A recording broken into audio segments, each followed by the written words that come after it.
এই মুহূর্তে নয়াপল্টনের সমাবেশ স্থলে আছেন সহকর্মী আহমেদ সালেহীন এবং হাসান ওয়ালি। সরাসরি শুরুতেই যাব সালেহীনের কাছে। সালেহীন, চট্টগ্রাম, কুমিল্লা, বরিশাল, খুলনা ও রাজশাহী, রংপুর এবং বগুড়ার তারুণ্য সমাবেশ শেষে সবশেষ সমাবেশ অনুষ্ঠিত হচ্ছে নয়াপল্টনের ঢাকা বিভাগের সমাবেশ।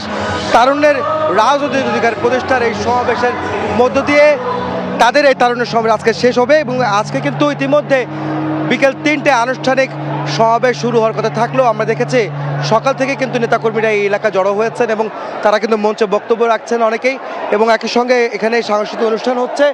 3টায় আনুষ্ঠানিকতা শুরু হবে এই তারুণ্যের সমাবেশের। আপনারা জানেন যে এই তারুণ্যের যে রাজনৈতিক অধিকার তা প্রতিষ্ঠা করার দাবিতেই মূলত আজকের এই সমাবেশগুলি হচ্ছে। আপনারা জানেন যে দেশের 1/3 ভোটার তরুণ এবং গত 15 বছরে 3টি নির্বাচনে এই তরুণরা ভোটাধিকার থেকে বঞ্চিত হয়েছে এমন অভিযোগ এই দলগুলোর নেতাদের এবং এই তরুণদের। তারা আজকে এই তাদের রাজনৈতিক অধিকার এবং ভোটাধিকার সহ তাদের অধিকারগুলি পুনঃপ্রতিষ্ঠার জন্যই মূলত তারা এই সমাবেশে অংশ নিয়েছেন এবং একই সঙ্গে বলা যায় যে আগামীতে তারা একটি নির্বাচন দেখতে চান, যে নির্বাচনের মাধ্যমে তারা তাদের একটি জবাবদিহিমূলক সরকার প্রতিষ্ঠা করবেন যারা তরুণদের ভাবনাকে গুরুত্ব দিবেন এবং দেশ পরিচালনার ক্ষেত্রে একটি ভূমিকা পালন করবেন। অর্থাৎ বাংলাদেশকে নতুন করে বিনির্মাণের ক্ষেত্রে তরুণদের ভূমিকাকে তারা অগ্রাধিকার দিতে চান, তরুণরাই সেই বার্তা দিতে চান, সেই বার্তা দিয়ে যেতে চান এই সমাবেশের মাধ্যমে। আপনারা জানেন যে আজকের এই সমাবেশটিতে ইতিমধ্যে হাজার হাজার তরুণ কাকরাইল থেকে নটরডেম পর্যন্ত পুরো রাস্তা জুড়ে তারা অবস্থান করছেন। প্রচণ্ড গরমের মধ্যেও তারা কিন্তু অবস্থান করছেন। এই সমাবেশের আয়োজক বিএনপির 3 অঙ্গ সহযোগী সংগঠন যুবদল, স্বেচ্ছাসেবক দল এবং ছাত্রদল, যাদের নেতাকর্মীরাই কিন্তু আজকে এখানে অজস্র নেতাকর্মী এখানে এসেছেন। এবং আপনারা জানেন যে এই অনুষ্ঠানে আজকে বক্তব্য রাখবেন বিএনপির ভারপ্রাপ্ত চেয়ারম্যান তারেক রহমান। তিনি প্রধান অতিথি হিসাবে ভার্চুয়ালি যুক্ত হয়ে তিনি বক্তব্য রাখবেন। একই সঙ্গে স্থায়ী কমিটির সদস্য যারা রয়েছেন বিএনপির, তারাও কিন্তু আজকের সমাবেশে আসবেন এবং তরুণদের বার্তা দিবেন যেন তারা তরুণদের যে অগ্রাধিকার ভিত্তিতে তাদেরকে কীভাবে আগামীর বাংলাদেশ বিনির্মাণের ক্ষেত্রে কাজে লাগানো যায় এবং তারা কীভাবে দেশ বিনির্মাণের ক্ষেত্রে তারা ভূমিকা রাখতে পারে সেই বিষয়গুলো কিন্তু উঠে আসছে।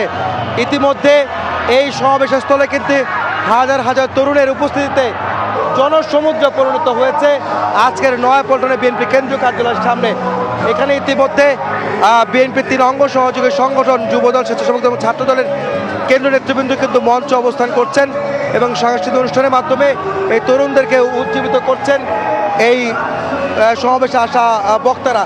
এবং আজকে এখান থেকে আসলে আমরা গত 3টি সমাবেশ আমরা সংবাদ সংগ্রহ করেছি ঢাকার বাইরে, অর্থাৎ চট্টগ্রামে, খুলনা এবং এরপর বগুড়ায়। সেখানে কিন্তু তরুণদের ভাবনাকে প্রাধান্য দেওয়া হয়েছিল এবং তরুণদের মতামতকে গুরুত্ব দেওয়ার পাশাপাশি তারা চাইছিলেন যে আগামীর জাতীয় নির্বাচনের একটি রোডম্যাপ, সুনির্দিষ্ট রোডম্যাপ এই সরকার দিবেন, যেই নির্বাচনে তরুণরা তাদের ভোটাধিকার প্রয়োগ করে তাদের ভূমিকা বাংলাদেশ গড়ার ক্ষেত্রে সেই ভূমিকা তারা পালন করবেন, কীভাবে তারা সেই অধিকার প্রতিষ্ঠা করা যায় সেই বিষয়গুলো কিন্তু নেতারা কিন্তু বারবার বলে এসছেন এবং সরকারকে তারা বারবার দাবি জানিয়ে এসছেন যেন এই সরকার তারা সুনির্দিষ্ট একটি রোডম্যাপের মাধ্যমে নির্বাচন দিবেন, যেই নির্বাচনে তরুণরা তাদের ভোটাধিকার প্রয়োগের মাধ্যমে একটি সরকার জবাবদিহিমূলক সরকার প্রতিষ্ঠা করবে যারা তরুণদের ভাবনাকে কাজে লাগাবেন।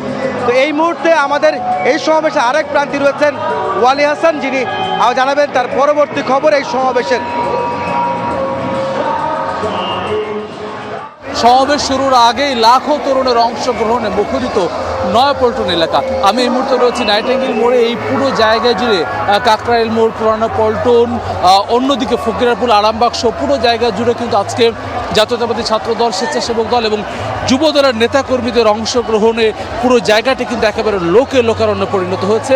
সকাল থেকে 10টার আগ থেকে আমরা দেখেছি সাধারণ মানুষ আসতে শুরু করেছেন, ছাত্রদল, যুবদল, স্বেচ্ছাসেবক দলের নেতাকর্মীরা আসতে শুরু করেছেন। বাংলাদেশের পতাকা, বিএনপি পতাকা হাতে নিয়ে কিন্তু তারা এসেছেন। এই পুরো জায়গা জুড়ে নয়াপল্টনের সামনের সড়কটি, বিএনপি কেন্দ্রীয় কার্যালয়ের সামনের সড়কটি জুড়ে কিন্তু সুশৃঙ্খল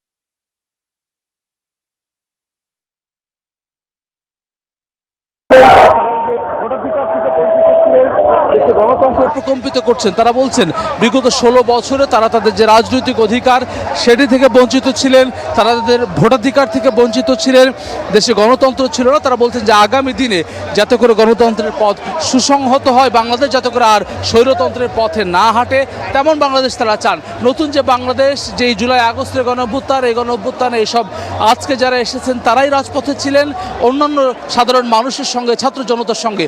এই সব নেতাকর্মীরা বলছেন যে জুলাই গণঅভ্যুত্থানে যে তাদের আকাঙ্ক্ষা সেটি যাতে করে দ্রুত বাস্তবায়ন হোক। তারা বলছেন তারা সংস্কার যেমন চান, বিচার যেমন চান গণহত্যাকারীদের, একই সঙ্গে তারা বলছেন দীর্ঘদিন যেহেতু যারা ভোটের জন্য লড়াই করেছেন, ভোটাধিকারের জন্য লড়াই করেছেন, সেটি যাতে করে নিশ্চিত করা হয় সেই দাবি তারা করছেন। ভোটের সুনির্দিষ্ট রোডম্যাপও কিন্তু এই নেতাকর্মীরা চাচ্ছেন। সব মিলিয়ে এই পুরো জায়গা জুড়েই কিন্তু আসলে একটা উৎসব মুখর পরিবেশ বিরাজ করছে। আজকে ঢাকা সহ আমরা জানি এর আগে চট্টগ্রাম, খুলনা এবং বগুড়া এই সমাবেশ হয়েছে। তারুণ্যের রাজনৈতিক অধিকার প্রতিষ্ঠার এই সমাবেশ মাসব্যাপী করছে বিএনপির 3 অঙ্গ সহযোগী সংগঠন, এবং এই জায়গাটিতে কিন্তু আসলে সেমিনার এবং সমাবেশ তারা করছে 2 দিন করে, মোট 8 দিন। এর আগে যে সমাবেশগুলো হয়েছে সেখানেও আমরা লোকারণ্য দেখেছি, মানুষের উপস্থিতি দেখেছি। আজকে ঢাকার যে সমাবেশ, রাজধানীবাসী ছাড়াও এই জায়গাটিতে ফরিদপুর, সিলেট এর সাধারণ মানুষও কিন্তু আসলে এসেছেন। যুবদল, স্বেচ্ছাসেবক দল এবং ছাত্র দলের নেতাকর্মীরা তারা আজকে আমরা দেখেছি অনেকে রাতেই কিন্তু এসেছেন, যারা ঢাকার বাইরে থেকে মূলত এই জায়গা জুড়ে আজকে তারা আশা করছেন এই সমাবেশে বক্তব্য রাখবেন বিএনপির ভারপ্রাপ্ত চেয়ারম্যান তারেক রহমান। লন্ডন থেকে ভার্চুয়ালি যুক্ত হয়ে তিনি দিক নির্দেশনা দেবেন, সে অপেক্ষায় রয়েছে নেতাকর্মীরা। তারা প্রত্যাশা করছেন আগামী বাংলাদেশ বিনিময়ে তাদের যে রাজনৈতিক অধিকার রয়েছে, রাজনীতি করার যে অধিকার রয়েছে, সেই অধিকার তারা চর্চা করবেন এবং সুষ্ঠু রাজনীতির মধ্য দিয়ে তারা বাংলাদেশকে এগিয়ে নিয়ে যাবেন, সেই প্রত্যাশা তারা করছেন। একই সঙ্গে তারা বলছে গণতন্ত্রের জন্য তাদের যে লড়াই, সেই লড়াই তারা আগামীতেও করবেন, গণতন্ত্র সুসংহত করার জন্য তারা রাজপথে থাকবেন, সেই প্রত্যাশার কথা কিন্তু বলছে। পুরো জায়গা জুড়ে কিন্তু আমরা লোকারণ্য দেখছি, সাধারণ মানুষের উপস্থিতি দেখছি, যুবদল, স্বেচ্ছাসেবক দল, ছাত্র দলের নেতা কর্মীরা। এখন আসলে মূলত মঞ্চে জাসাসের সাংস্কৃতিক অনুষ্ঠান চলছে, যেখানে দেশাত্মবোধক গান পরিবেশন করা হচ্ছে। নেতাকর্মীরা যারা রয়েছেন তারা স্লোগানে প্রকম্পিত করছেন। কিছুক্ষণ পরে মূল আনুষ্ঠানিকভাবে সমাবেশটি শুরু হবে। নয়াপল্টন থেকে বিএনপির সমাবেশের খবর জানাচ্ছিলেন হাসান ওয়ালি এবং এর আগে যোগ দিয়েছিলেন সহকর্মী আহমেদ সালেহীন।